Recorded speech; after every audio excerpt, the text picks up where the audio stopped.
Salamat na ngay kwarta ang daddy ko.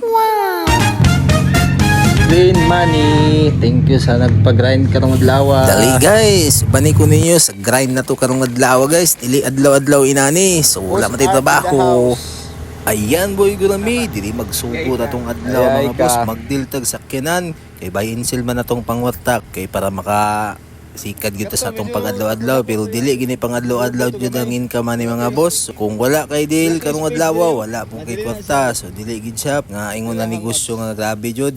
So dili siya pang-adlaw-adlaw pero at least na kay ginapaabot na tay mga asikasuhon palain pwede ta mag-sideline ani mga boss. So nagdesisyon si Boss Art ani presyo nagangyo na siya nagsabot mi sa presyo yasa daw compute kung pila yung magasto ani bago niya i-go pero yan ang gitis yan ang gitisting ulat na lang gyud ta sa iyang desisyon kung magdayon pa siya dili. So naa na lang sa iyaha call na lang siya kay mingaw man taron siguro mig ikan lagi paglinog himingaw na jud kayo. So natay sideline chat sa to sa Facebook, nakita lang doon niya ato ang profile sa Facebook, nagayo-ayo tag sakyanan. So moto nanawag si ma'am sa kuha nga kung pwede ba daw ko mag-home service ani iyahang tira nga 2019 automatic, wala na daw yung power. So nagdala tag battery na to og tools, automatic na nato giayos guys. Dali lang kayo, mga 2 minutes lang ato ang gidugay diri sa iyang unit. So nasulbad din na to. 2x4 automatic.